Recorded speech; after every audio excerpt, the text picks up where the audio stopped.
Are you looking for an experience that will grow your teenagers' faith, increase their leadership skills, and teach them the discernment to engage with the world all around them, all while taking them on the adventure of a lifetime?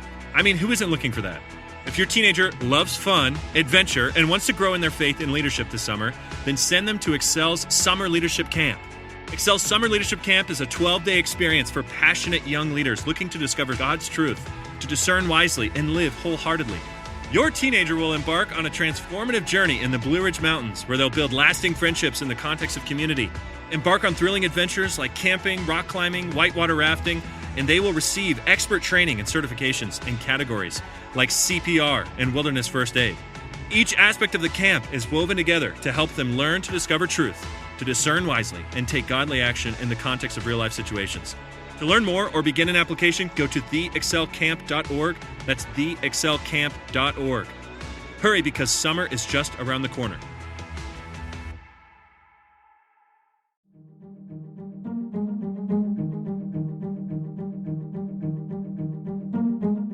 Hey everyone, welcome back to the Reclamation Podcast, where our goal is to help you reclaim good practices for faith and life.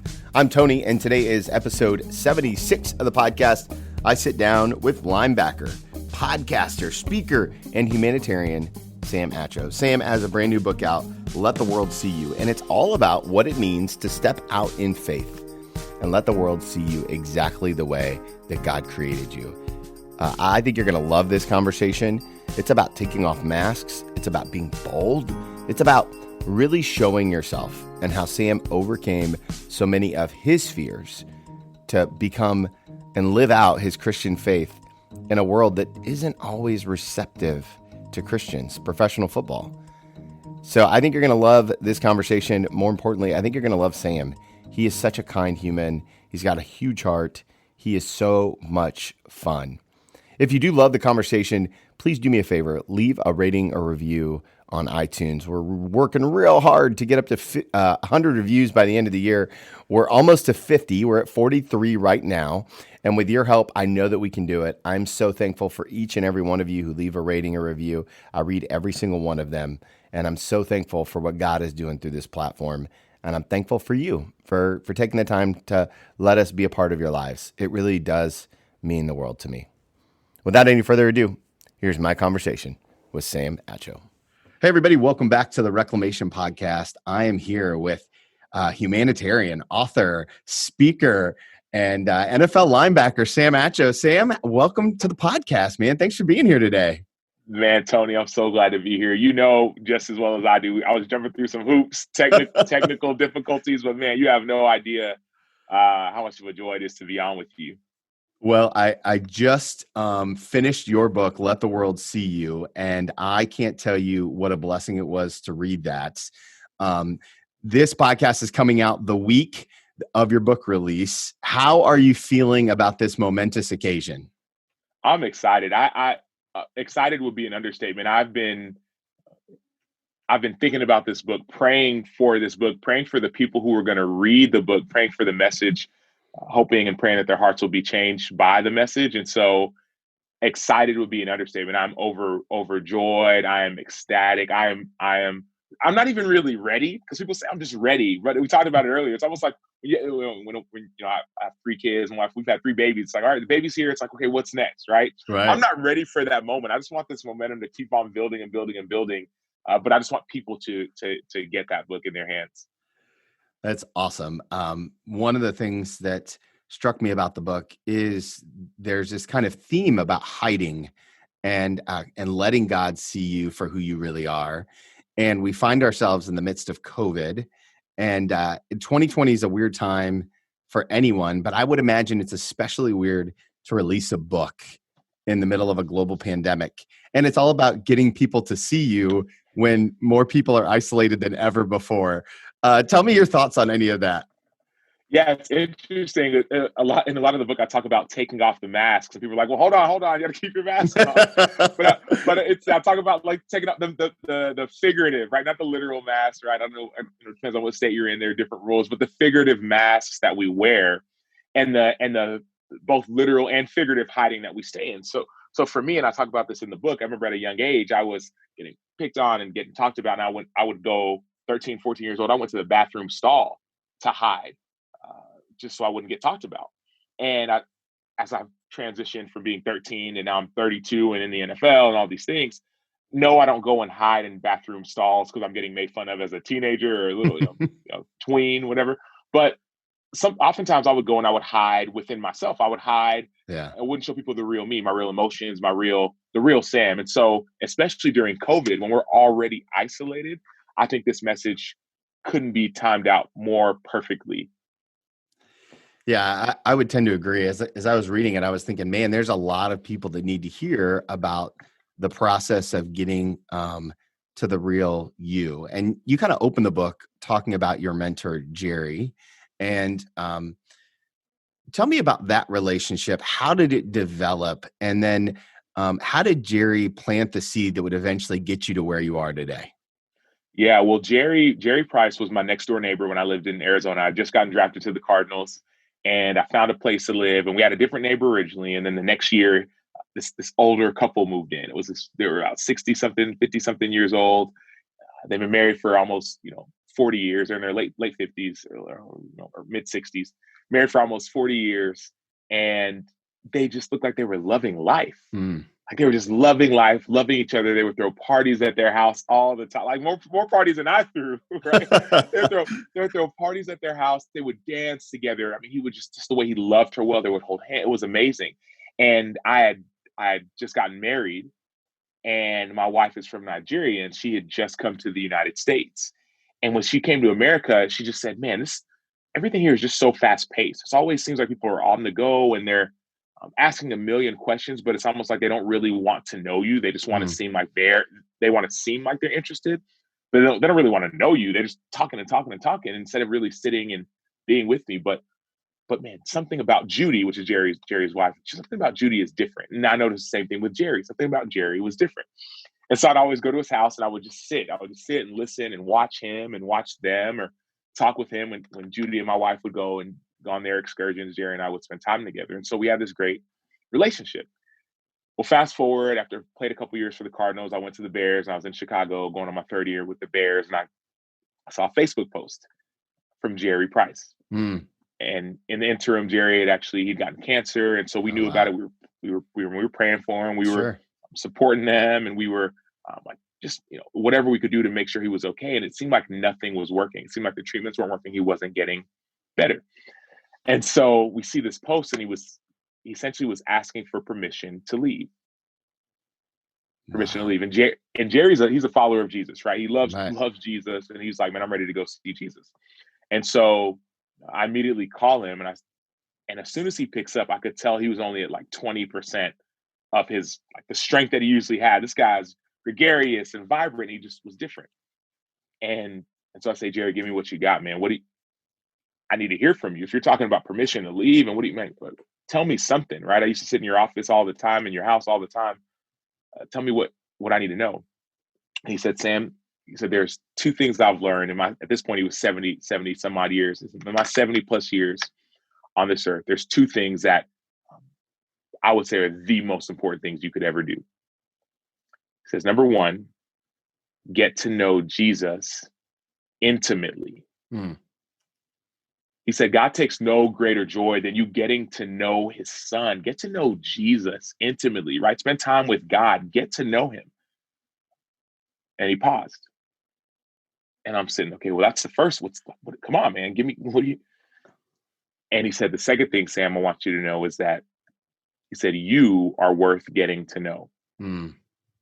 Never forget that. You are worth getting to know. And those 10 words, right? You're worth getting to know. Never forget those words would stick with me from that point, which is 2 years ago, to the inception of the book. It's how I start the book. That story you heard is essentially how the book starts. And even till now, understanding that I and we are worth getting to know. So I think that there are a lot of people who are listening right now who know of Jesus, right? And they may not be following Jesus fully, but I think one of the things that the church world uses a lot, Christians use a lot, is the word intimacy with Jesus. I guess in the 2 years since you got that piece of wisdom, how have you explored what intimacy with Jesus looks like in your life? I love that question. Intimate intimacy with Jesus is it's like a marinade. Hmm. It's like a marinade. It's not something you just like some people just dip. Let me dip into church. Let me just read the Bible once or twice. It's this deal where, man, every moment, every second, every doubt, every fear, every joy, like I gotta go back and spend time with Jesus, whether that's reading the Bible and just like picking a verse and just trying to remember that verse and say that verse and see how that verse applies to my life, whether it's just praying. And I'm not talking about before a meal or, maybe some people like before they go to bed. I'm talking about like daily conversations, moment by moment conversations. And then lastly, checking in with myself, Hmm. right? Oftentimes I'd catch myself getting really angry and I didn't understand why I get angry or confused or all these things. And and really just checking in and saying, okay, God, how do you want me to handle this situation? And so for me, when we talk about intimacy with Jesus, it is like it's a moment by moment decision, but there really is no greater joy than getting to know Jesus. I love the visual idea of marinating because it just takes so much time. Like intimacy takes time, and it's a lifelong process. And so I think that's a really good description. And I don't know about you, but I struggle so much with slowing down. I would much rather be doing things for Jesus than just being with Jesus. And that's a growing edge in my own life. I'm curious, your journey is has been from the University of Texas at Austin to the NFL, and you've been living in different seasons of your faith throughout that. How did you manage work-life balance in an industry that seemingly is not very open to faith? I'm sorry, faith and work balance in an industry that's not very seemingly open to faith. How do you be a Christian in a room full of people that are really aggressive and are out operating at a high elite level that most of us just don't ever see? I love that. That question and that question, that even conversation within myself was a struggle. Man, how do the NFL is, a bunch of just type A personalities and just the macho, the bravado, and well, the Bible talks about being humble and and it's like I'm Right. supposed to be a Christian, you know. But if you think about it, a real Christian isn't this shy, timid, let me stand in the background and see what happens kind of person. A real Christian, uh, what does 2 Timothy 1:7 say? God didn't give us a spirit of timidity or spirit of fear, but a spirit of power Yeah. and a spirit of love and a sound mind. People always go to the examples of Jesus, and it's like, well, yeah, he flipped over tables. Yeah, he did. He did flip over tables. But also, if you look at the way that Jesus talked to Pharisees or Sadducees, people who thought they were real Christians and religious people, and he was like, you guys have got it all wrong. In their face, didn't even care. Right. And so there's a misconception that Christianity somehow is this idea of being timid Yeah. or not being competitive or not being a high achiever.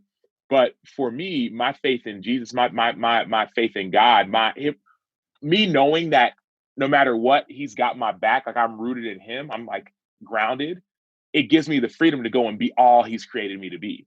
Because that was the issue. The issue was I felt like I had to go and pretend I'm this nice guy. Hey guys, I'm just really nice and shy and don't really want to talk. But that's not me, right? There's a side of me that is this just wants to get to know people. But there's another side that's like a wolf on the football field that wants to hunt. You know what I mean? Yeah. It's like all of us, right? There's a side in us. There's pieces of us. It's like, man, I just got this drive. Or I have this just this passion or this desire, and they come out in different ways.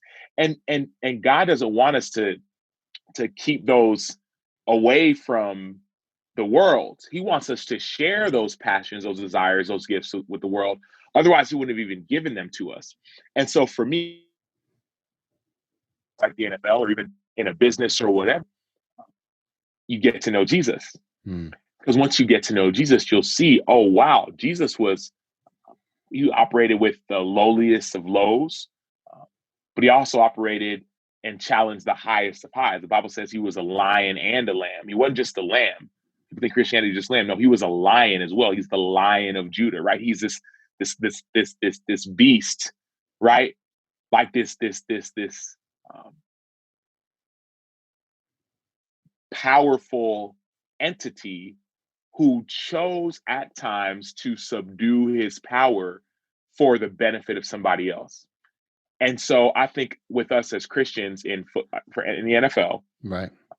when I'm at my best, I am being fully me. I'm showing the power of Christ that's in me, but I'm also at times showing the humility and the grace to be able to turn the other cheek.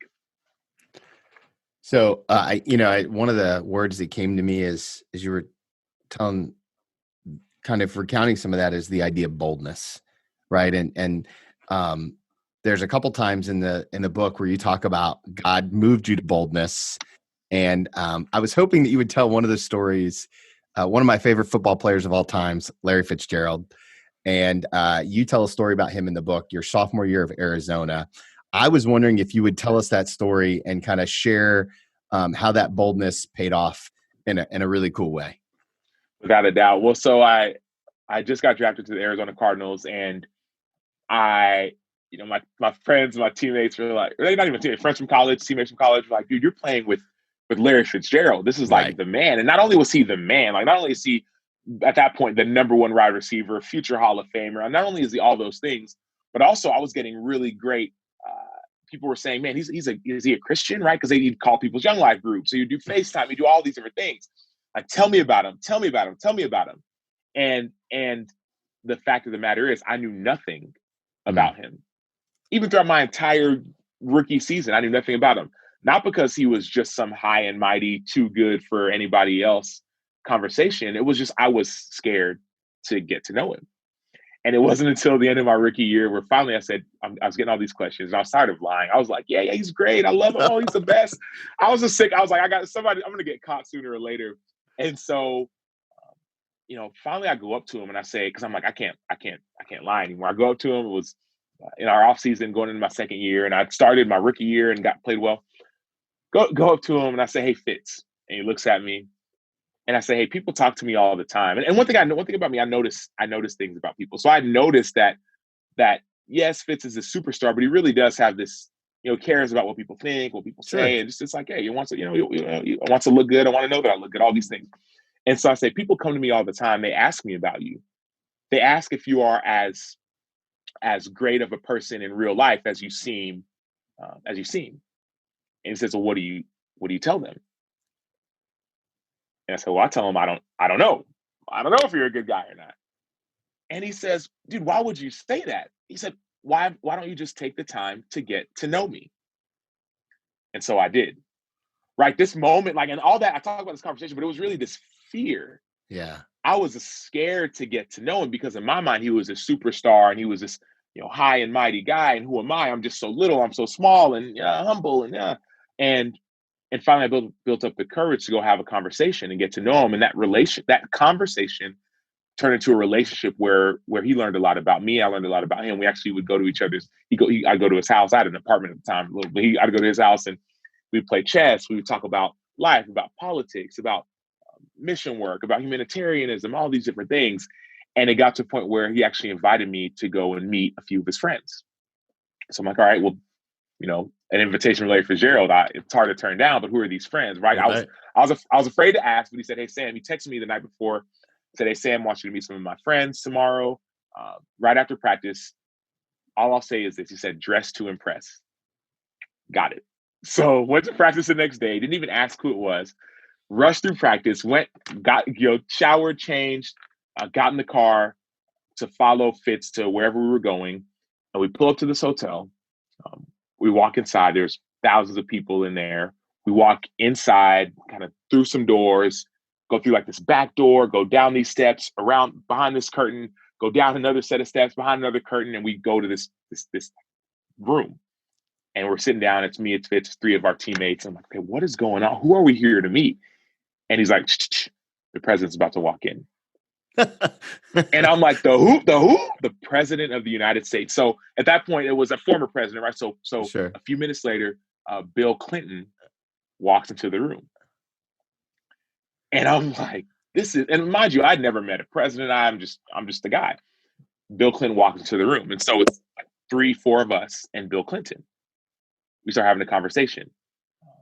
And in the middle of the conversation, two things happened. Number one, because Fitz and I had gotten to know each other, he said, hey, Bill. This is what Larry said. Hey, Bill, I know you do a lot of work in Nigeria, right? And mind you, Bill Clinton and Larry Fitzgerald had a great relationship because they do a lot of humanitarian work with hearing aids. And they do work in Nigeria. And he knows Fitz knew that I was a Nigerian. He said, hey, Bill, I know you do a lot of work in Nigeria. Sam has a nonprofit. He does work in Nigeria as well. Sam, tell the president about the work you do. And so I'm like, nice to meet you, and so finally I'm just like, I start sharing with him the work we do. My family and I, my parents started a ministry called Living Hope Christian Ministries, and we do medical mission work. We built a hospital. I'm sharing all these things. And as I'm sharing, the door opens up again and another president walks in. Now it's George Bush. So President Bush walked in as well. And so it was this deal where, so we walk in, we're talking, we're laughing. He actually President Bush knew me from my time at the University of Texas. Well, they were there for an event. They were speaking at this event, and we finish our backstage conversation. They leave to go speak. We sit down there at seats reserved, guests of the president, right? So I'm like, this is amazing. And they actually both give me a shout out on stage. Wow. Right. And so it was just interesting because all that happened, and I actually developed a relationship with both presidents since then. But all that happened because of my willingness to not only be bold and almost listen to the leading of the Lord, because it was God leading me, like, hey, go just have a conversation. It was that, but also my willingness to get to know this person who maybe people hadn't gotten to know him, and also to allow him to get to know me as well. So one of the questions I love to ask people, specifically as it pertains to stepping out in boldness and in faith, like you did with Larry and like you did with the presidents, is how do you know that it's God leading you and not just your own desires or your own wants? How do you distinguish the difference in God's voice and your voice? Yeah, for me, I think there's a practical reason, and there's like biblical reasons as well. Starting with the practical, for me, oftentimes the things that God wants me to do, they had oftentimes things that I sometimes may be a little bit afraid of doing, right? And I know in my flesh, it's like, man, I'm kind of scared of going to go place X or place Y. Or there's even, we talk a lot in the book about going to different prisons, maximum security prisons, and all these things, and going to the south side of Chicago and all these things where I'm like, I don't really know if I want to do it. But there's something deep inside of me that's like this feeling of peace, of just this peace of like, it's like I'm with you, right? So there's almost this feeling of going against what what naturally I might want to do, but knowing that there's peace into it. But then also just biblically, what I like to do is just, it goes back to getting to know Jesus, but just like reading scripture, like I'm looking at like the words that Jesus said, like how does the Bible talks about like a shepherd, a guy, he's the shepherd and the sheep hear his voice. And so for me, just reading through the Gospels and saying, man, what are the kinds of things that Jesus said? Like, what are the kinds of things that he said? I know he talks about, even look at the Beatitudes, right? Blessed are the meek and the poor in spirit and all these things. Like Jesus isn't running around saying, hey, make as much money as you can and step on as many people as you can. It's about success and followers. No, Jesus said, eat my flesh, drink my blood, and all the followers left. You know what I mean? So it's right. Like, it's not about this massive following. And so I'm like, man, getting to know, like, what are the types of, like, almost like the way he's spoken. He talks about his spirit. He gives us his spirit. And so for me, practically, it's almost like running into the fire, right? Running into the fear. And then biblically, it's reminding myself of just like, I'm with you. It's almost like you can hear, I'm with you. Like it's just this overwhelming sense of peace. I think you're on mute. Workday starting to sound the same? I think you're on mute. Find something that sounds better for your career on LinkedIn. With LinkedIn Job Collections, you can browse curated collections by relevant industries and benefits, like flex PTO or hybrid workplaces, so you can find the right job for you. Get started at linkedin.com/jobs. Finding where you fit. LinkedIn knows how. So when are you going to plant your church, Sam? I'm still laughing. You're looking at me. Come on, man. That'll preach any day of the week. Yeah. I said, man, people say, man, you should be a pastor. I said, I want to pastor my teammates, right? I'll be the pastor of the guys in the locker room. That's been what I've said, but I haven't got the call yet, so I'm waiting on it. um, it's clear to me that your family is a crucial part of your identity, um, and you met your wife in Nigeria, and the ministry that's happening over there. Can you? I think one of the things that's become really prevalent in the midst of COVID is that people are floundering because they've lost some of their identity, not just their identity in Christ, but their identity in family. Can you talk about your upbringing and how you got to be, um, kind of where you are? And there's even a story in the book about the opportunity to go play at USC, and your dad really, the way it read was, it was almost authoritatively said, that's not going to work for you. Can you tell that story and kind of give us a little glimpse into your upbringing? Yeah, definitely. Well, for me, it starts with my parents. My parents were born and raised in Nigeria, and they came to the United States in their mid-20s, and so culturally, though I was born in Dallas, Texas, I was raised in a Nigerian household. So what that means is there's certain like tastes and smells, right? We do a lot of like fried plantain and goat meat and oxtail and all these different kinds of things, rice and stew and okra soup and we call it pepper soup and all these different kind of things and all these things. So culturally, there's this like, almost like a smell, and then also there's a feel to a Nigerian household. It's very authoritative, very patriarchal. You respect your parents, respect your elders, respect everyone. But it's also this deep family tightness of everyone's your auntie or your uncle. Oh yeah. When it comes to anyone who else is Nigerian, oh, that's auntie, that's uncle. Everybody's your cousin. So people talk about it takes a village to raise a child. That's where they got it from, right? It takes a village, and so I grew up in a Nigerian household, but also went to an all white school in Dallas, Texas. And your dad was a doctor at this time? Yeah, my dad was he just got his PhD, so he was a doctor. He was also a pastor at a church at an all black church in South Dallas. Oh wow! And so I was going. So my dad's he's a doctor. He's a marriage counselor, and he's pretty much the family kind of therapist for anybody at the church, a mega church, huge church in Dallas. And so on Sundays and Wednesdays, I was at this all black church with my dad as a pastor, Pastor Acho. And Monday to Friday, I'm at this predominantly white school, but then at home, I'm in this Nigerian household. So there's almost like these. I got used to putting on masks. Yeah, I got used to knowing how to fit in where, how to talk, what to say, how to almost even think in certain environments. And so growing up, I just got used to that, just the malleability of being able to like kind of change and transform depending on where I was at. And so for me, even looking at football, we talk about the story of me getting I started playing football in probably the 7th grade, 6th grade. And I started playing because my younger brother played and he was really good, scoring a bunch of touchdowns. I wanted to join.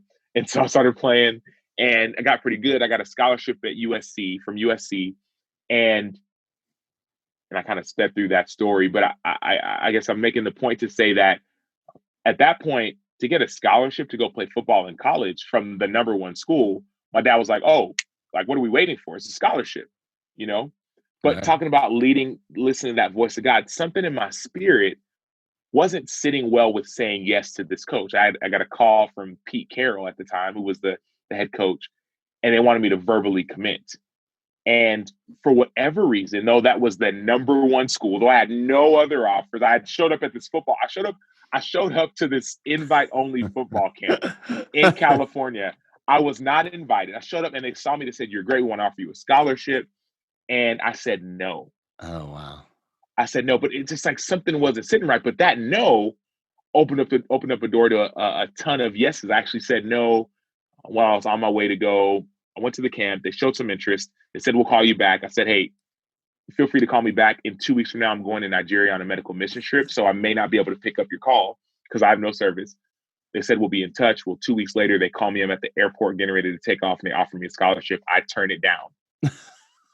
I turned it down. I don't even know. And it wasn't based off this overconfident, no, I got better offers. Something couldn't say yes. And so I say no, get on the plane to go do medical mission work. And I'm thinking, man, my shot to play football in college is over. What have I done? We land, we do our work, and God really moves there. And God reminds me, hey, you're more than just a football player. Yeah. Right. My heart really beats when I'm doing that work in Nigeria specifically, and even in certain places in America as well. My heart just beats doing that kind of work. And so I kind of forgot about it. I wasn't stressed anymore. When I get back from that trip 2 weeks later, my cell service turns on and I see like 50 missed calls and 30 some odd messages from coaches all around the country because they had heard that USC had offered me. And also my coach had put this highlight tape on this recruiting website called Rivals. And so I just use that story to say, going back to your point of following God's lead, but also even going to a point of, being in a authoritative. My dad was like, why would you say no? Right. And I didn't know what else to say. But God opened up a door again there as well. So now you have 3 kids and your oldest is 5. Is that right? That's right. Will you say your wife's name for me? I don't want to be ignorant and say it wrong. I'm sorry. No, my wife's name is Ngazi. It's funny as I talk about her in the book. And so people, you do. Hopefully people can say it right. It's Ngazi for anybody who wants to know. So you and Ngazi are you meet in Nigeria, and a bunch of people make a joke about how you're going to get married, and then you end up getting married, and now you have these 3 kids. Let me ask you this. Are you raising them in a Nigerian home now? Are you trying to keep those traditions alive? What's that like for you, being married to someone who's predominantly raised in Nigeria versus someone who was raised, as you said, very in different scenarios? Yeah. So for me, are we raising our kids in a Nigerian household? Yes and no. My wife was born and raised in Nigeria. She didn't come to the United States until we got married, right? If anyone's seen 90 Day Fiance, it wasn't as much drama, but we kind of went through a similar experience, right? We had 90 days to get married. I'd known her we've known each other since we were 15. But yeah, I mean, we're raising our kids. Being a Nigerian American is it's part of who I am. Yeah. So my favorite food still to this day is fried plantains and rice and stew, this tomato-based stew that my wife makes and my mom would make as well. So it's who we are.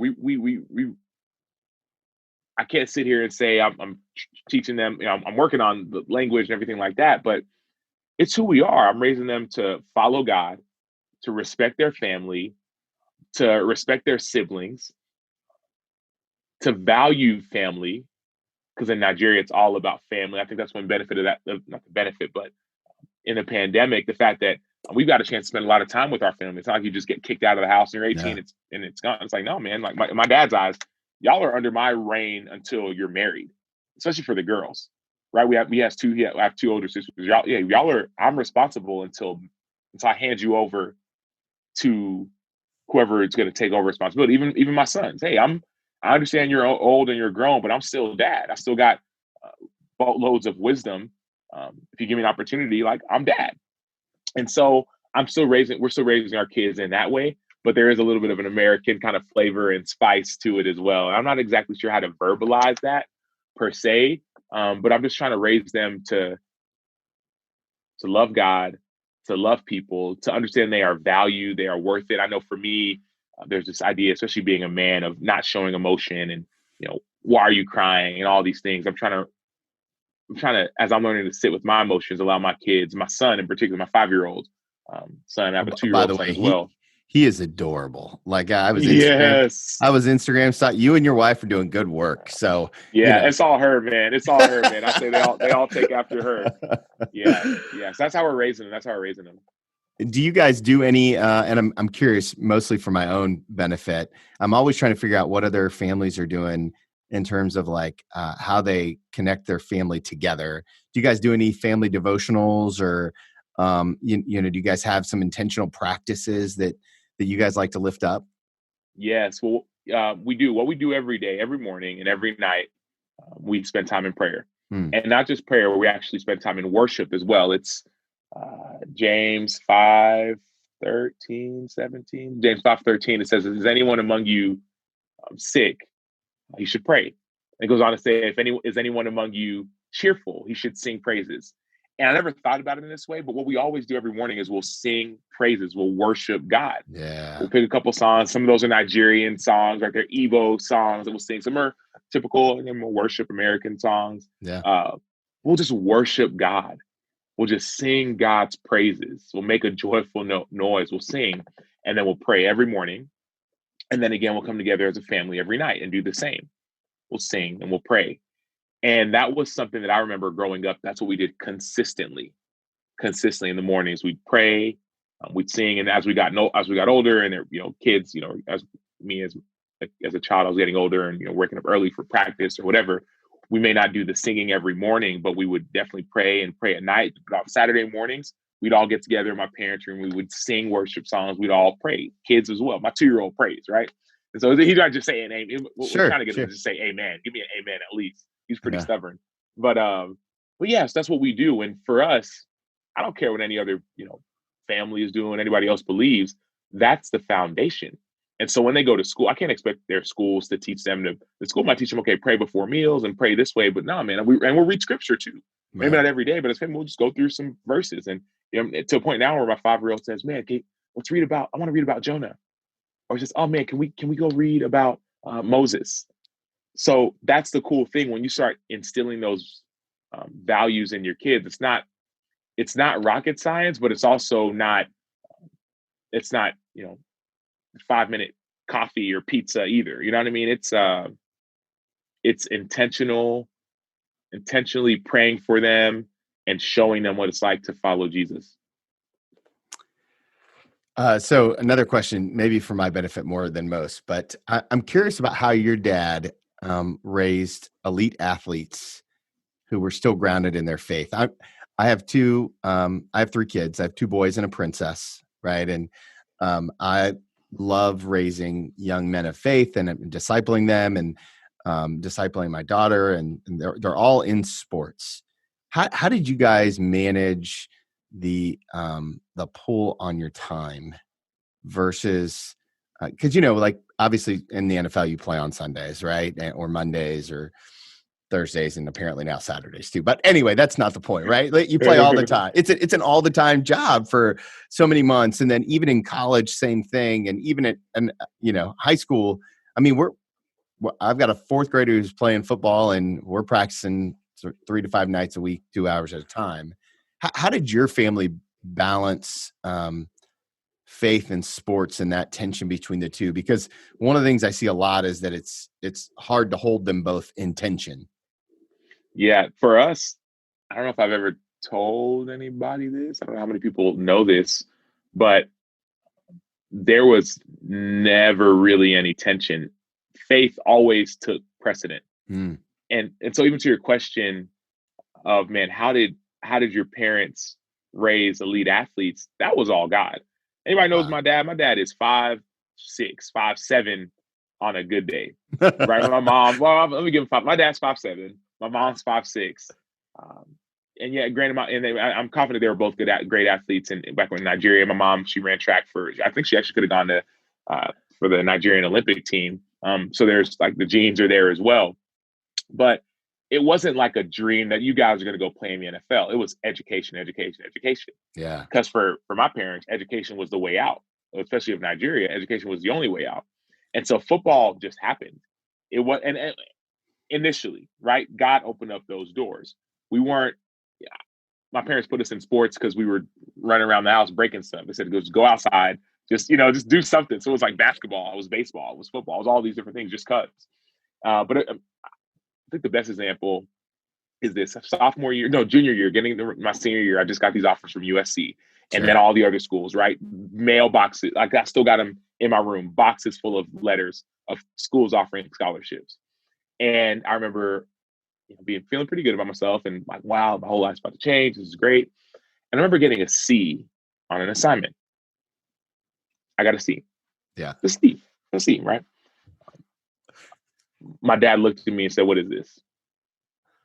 I'm like, what's this, a C? I mean, I don't know. I'm going to college and I'm good. He said, if you don't get these, and granted, I think it might have been a D+, right? I mean, just give me a little bit of credit. It might have been like a D+, whatever. But he said, if I see another one of these, I'm taking you out of football. Try me. Try me. And in my mind, I'm like, dude, we have a Scott. I didn't even know all the math and the numbers. I was like, bro, I'm going to go to school for free. How could you take me out? And so there was never, and I use that as an example for education. I'm using that as an example for education, but there was never a struggle. It was never this deal of like, okay, I got to get you the best I can and train and eat this and do that. It was, hey, you're here to get education. I put you in the number one rated school. So it's education. And also it's following Jesus, right? So it's like, you're not missing church on this Sunday for a game. Or and that, granted, there weren't games, but you're not missing, whatever we have. Like, that's the most important thing. And so God honored that. Yeah. God honored that. And I'm sure the story is different for many people, but you asked me about my story. That was my story. It was never a struggle. It was, my parents honored God, and then God honored them through us. I love it. I love it. And it's simple, but not easy, right? Like there's a lot of pressure there, and your parents' faith is probably what led them to where that wasn't a debate for them. And so I think a lot of times we make an idol out of sports, and it's not even intentionally. I wouldn't say like anyone's waking up saying, oh man, I'm going to make sports an idol, or, and I'm certainly not one of those guys. It's like, man, football is the enemy. I mean, I love all of it, right? Give me all the sports. But the truth is we make idols because we lost sight of who God really is. And I love that in your story, because it's very definitive of that everything that happened seemingly happened because you went back to God.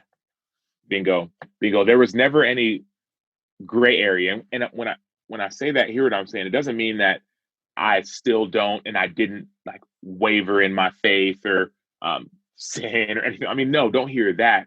But for my parents, there was never any gray area of who the God is that we serve.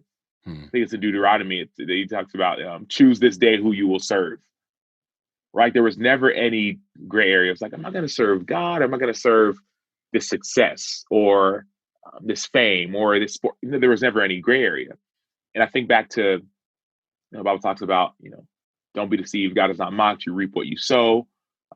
Just the way they would sow. And I know that verse specifically talks about people sowing into their flesh and sexual, being lustful and all these things. And but even on another level, every summer they would go back and bring 30, 40 volunteers and go do medical mission work in Nigeria. They weren't getting paid for it. They would just go and serve.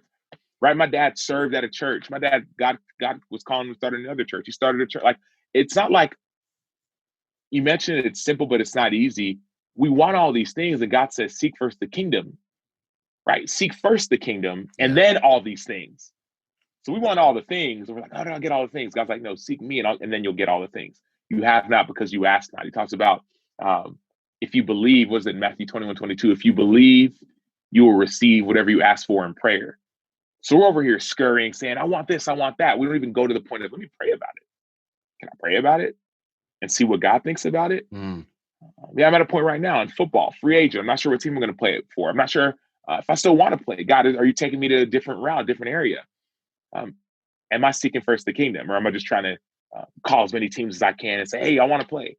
Am I seeking first the kingdom, or am I trying to sell as many books as possible? Right? Seek first the kingdom, and then all the things will be added. That's what my parents did, and that's what I'm trying to do in raising my kids.